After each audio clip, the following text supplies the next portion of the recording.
निलंबन पर, अपने निलंबन पर संजय सिंह जो कि आम आदमी पार्टी के राज्यसभा सांसद हैं, वो क्या कह रहे हैं देख लेते हैं। मणिपुर हिंसा पर क्यों चुप हैं प्रधानमंत्री? पीएम मोदी को सदन के भीतर जवाब देना पड़ेगा, ये कहा है संजय सिंह ने। सुनिए। संजय सिंह इस वक्त TV9 भारतवर्ष पर हमारे साथ जुड़ चुके हैं।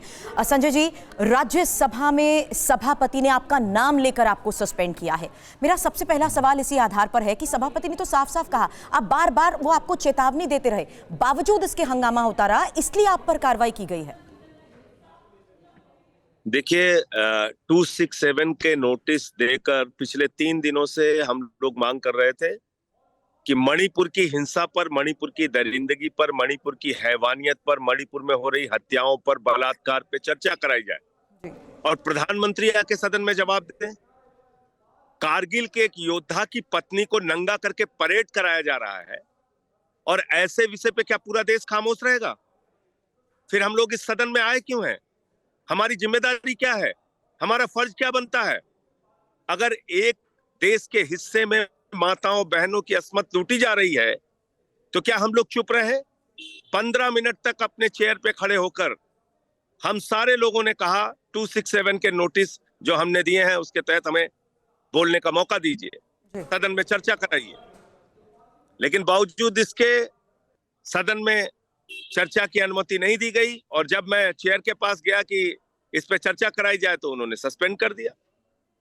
लेकिन सरकार तो यही कह रही है चर्चा के लिए वो राजी हैं, लेकिन विपक्ष प्रधानमंत्री के नाम पर ही जिद कर रहा है। खुद गृह मंत्री ने भी कहा चर्चा के लिए तैयार है। नहीं लगता तो जवाब देना चाहिए? आपको नहीं लगता कि देश के प्रधानमंत्री को अगर एक देश का हिस्सा जल रहा है पिछले 90 दिनों से तो उनको जवाब देना चाहिए? एक क्रिकेटर की उंगली टूट जाए तो प्रधानमंत्री का ट्वीट आ जाता है।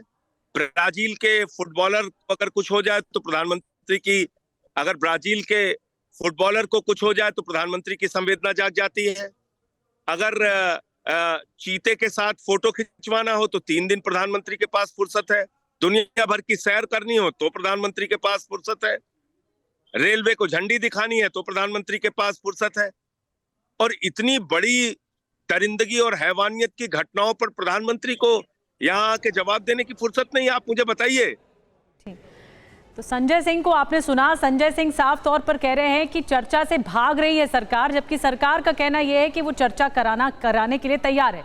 आदिल जी, क्यों आखिर ये समस्या है? प्रहलाद जोशी ने भी कल कहा, अमित शाह ने भी कहा, साथ में ओम बिरला जी ने भी कहा कि हम सार्थक चर्चा चाहते हैं। तो जो आंकड़े आपके पास हैं वो पेश कर दीजिए संसद में। इस गतिरोध की वजह से हो क्या रहा है कि संसद ही नहीं चल पा रही, तो आप आंकड़े कैसे पेश करेंगे? देखिए, दिक्कत यही है कि भारतीय जनता पार्टी लगातार झूठ बोलती है, बार बार झूठ बोलती है। पूरा देश ये चाहता है और आप भी चाहती हैं, हम भी चाहते हैं, पूरा देश चाहता है कि इस पर प्रधानमंत्री जी अपना जवाब दें। भारतीय जनता पार्टी आखिर इस देश के सामने मणिपुर का सच क्यों नहीं लाना चाहती, वो भी आप समझिए। तो अगर प्रधानमंत्री जी नहीं जवाब देते हैं तो आप चर्चा नहीं आगे बढ़ाएंगे? निश्चित तौर पर देखिए, इस देश के ये देश तानाशाही से नहीं चलेगा, ये देश नियमों से चलेगा। प्रधानमंत्री इस देश के नेता हैं। ठीक है, ठीक है। प्रधानमंत्री के सदन के भीतर बयान से कम कुछ भी मंजूर नहीं है। साधना भारती जी, अगर ऑपोजिशन का यही रुख रहा और सरकार का भी यही रुख रहा तो फिर सबसे बड़ा सवाल यही है कि सदन चलेगा कैसे? संसद में तो ये गतिरोध फिर खत्म होने वाला नहीं।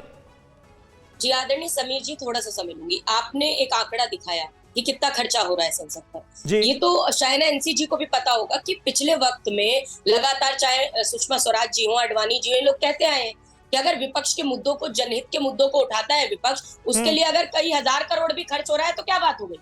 तो अब इनके नेताओं का भी तो बयान सुनिए ना। क्या इन्होंने कभी गतिरोध नहीं किया, लेकिन हम गतिरोध क्यों कर रहे हैं? ये आप लगा सकते हैं कि शाइना NC जी अपने सवाल का जवाब भी मल्लिकार्जुन खड़गे जी से दिलवाना चाहती है, लेकिन इन्हीं के विधायक मणिपुर के पावलीन लाल, जो कि खुद आलोचना कर रहे हैं इन्हीं की सरकार की, मोदी जी से समय मांगते हैं, समय नहीं मिलता, तो उन पर जवाब देना जरूरी है। और अभी एक और घटना का जिक्र बार बार आपके चैनल पर हो रहा है कि एक और घटना उसके बाद आई है। तो ये मुझे चाइना एनसीजी बताएं कि क्या इन घटनाओं में जो 100 घटनाएं मुख्यमंत्री ने कही, सीएम को कब बर्खास्त करके, और क्या उन घटनाओं में कितने आरोपी पकड़े गए, ये कब बताएंगे।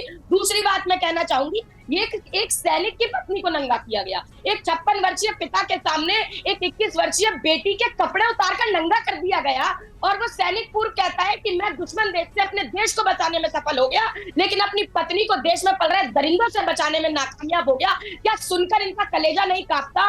और ऊपर से मनोज तिवारी जी इंडिया के जितने सांसद हैं गठबंधन के, उनको नामर्द बताते हैं। अरे आप अपनी छवि क्यों मिट्टी में जो कुछ हुआ है, जो कुछ हुआ है उससे हर किसी का कलेजा कांपता है, और यही वजह है कि देश मणिपुर को लेकर चिंतित है।